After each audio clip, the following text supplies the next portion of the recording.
اللہ تبارک و تعالیٰ نے فرمایا فَوَيْلٌ لِّلَّذِينَ يَكْتُبُونَ الْكِتَابَ بِأَيْدِيهِمْ،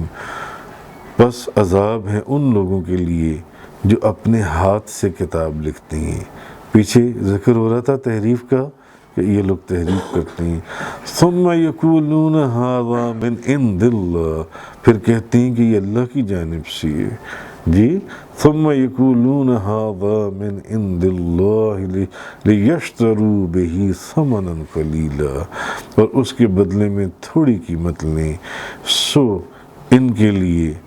عذاب ہے جی۔ فَوَيْلٌ لَّهُم مِّمَّا كَتَبَتْ أَيْدِيهِمْ وَوَيْلٌ لَّهُم مِّمَّا يَكْسِبُونَ، عذاب ہے کہ انہوں نے اپنے ہاتھوں سے لکھا اور جو کچھ انہوں نے کمایا اس کے سبب سے ان کو عذاب ہوگا۔ جب کوئی ان کے پاس رشوت لے کر آتا تو اس کی مرضی کے مطابق جو بھی اس سے کام ہوا ہوتا تورات میں سے مسئلہ نکال کر دے دیتے کہ ہاں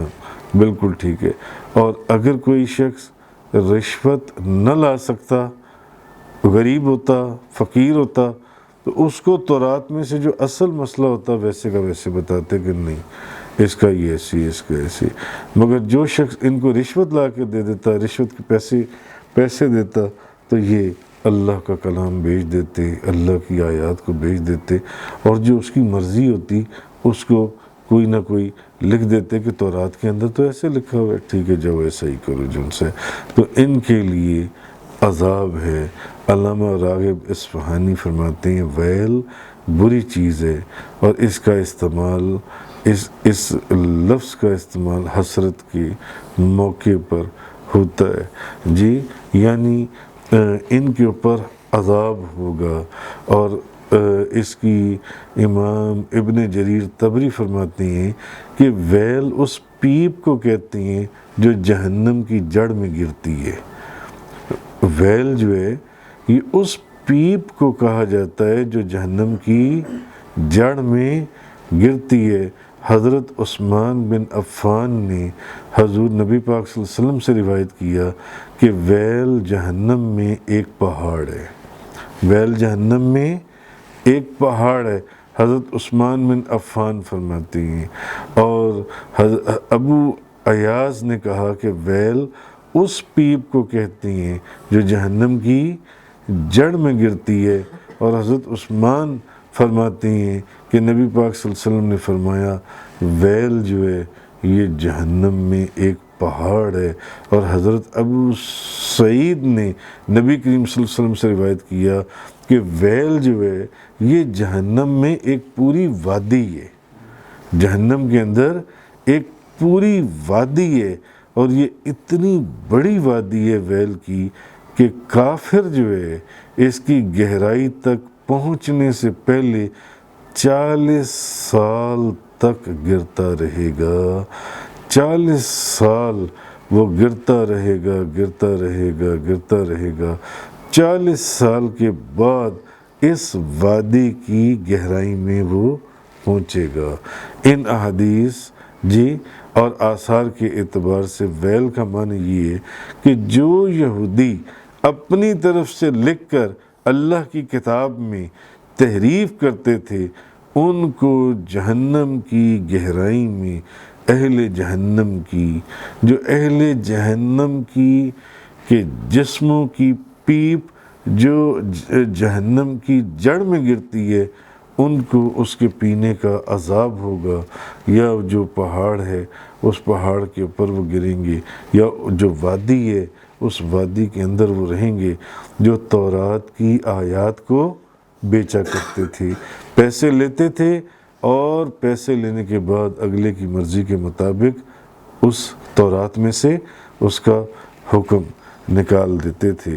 اور ابو العالیہ نے کہا کہ یہود حضور نبی پاک صلی اللہ علیہ وسلم کی صفات میں تحریف کرتے تھے،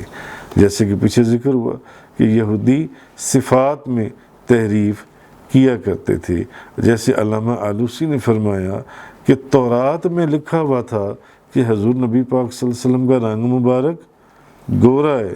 اور قد مبارک متوسط ہے، مگر جب ان سے پوچھا جاتا تو یہ کہا کرتے تھے کہ نہیں، تورات میں لکھا ہوا ہے کہ حضور کا رنگ مبارک جو ہے وہ سانولا ہے اور قد مبارک لمبا ہے، تو بدل دیتے تھے تورات کو، تورات میں تحریف کرتے تھے، اور یہ سب کچھ جو بھی یہ گندگی کرتے تھے یہ صرف دنیاوی مال کی وجہ سے، مال رشوت کا کمانے کے لیے اس میں تبدیلی کر دیتے تھے۔ حضرت عثمان بن عفان بیان کرتے ہیں کہ یہود نے اپنی خواہش کے مطابق تورات میں احکام لکھ دیے، اور جو احکام ان کو ناپسند تھے ان کو انہوں نے تورات میں سے مٹا دیا، ان کو تورات اللہ کی کتاب میں سے وہ احکامات ہی مٹا دیے یہودیوں نے، اور جو ان کو ناپسند تھے اور جو چیزیں موجود نہیں تھیں مگر ان کو پسند تھیں ان کو انہوں نے تورات کی آیات بنا دیا، ان کو تورات میں لکھ دیا۔ نیز انہوں نے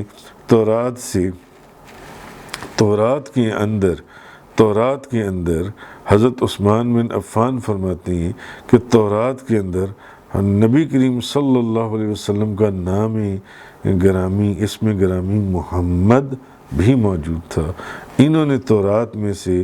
حضور نبی پاک صلی اللہ علیہ وسلم کا نام محمد بھی مٹا دیا، کیونکہ ان نے بے شمار آیات تورات میں سے نکال دی تھیں۔ اس لیے اللہ تعالیٰ نے ان کے اوپر غضب فرمایا اور ان کے اوپر خدا کا قہر نازل ہوا، اور یہ جو ذکر آیا کہ یہ اس وادی، وہ جو ویل ہے، اس وادی جس میں 40,000 سال انسان گرتا رہے، تو تب جا کر وہ اس کے اندر پہنچتا ہے، اس وادی کے اندر 40 سال تک۔ تو یہ وہ وادی یا وہ ویل پہاڑ یا وہ جو پیپ جو اس جہنم کی ویل کی وادی کی جڑ میں گرتی ہے، وہ عذاب ان لوگوں کے لیے جنہوں نے تورات کی آیات کو بیچا تھا یا جنہوں نے تورات کی آیات میں تبدیلی کی تھی۔ اس آیت میں اللہ پاک نے ان کا ذکر کیا، فَوَيْلٌ لِّلَّذِينَ يَكْتُبُونَ الْكِتَابَ بِأَيْدِيهِمْ، بس عذاب ہے ان لوگوں کے لیے جو اپنے ہاتھوں سے کتاب لکھتی ہیں، ثُمَّ يَقُولُونَ، پھر کہتے ہیں، هَذَا مِنْ عِنْدِ اللَّهِ، یہ تو اللہ کی جانب سے ہے، هَذَا مِنْ عِنْدِ اللَّهِ لِيَشْتَرُوا بِهِ ثَمَنًا قَلِيلًا، تاکہ اس کے بدلے قیمت، تھوڑی سی قیمت جو دنیاوی ہے وہ لے لیں۔ سو ان کے لیے کیا ہے، فَوَيْلٌ لَّهُم مِّمَّا كَتَبَتْ أَيْدِيهِمْ، ان کے لیے عذاب ہے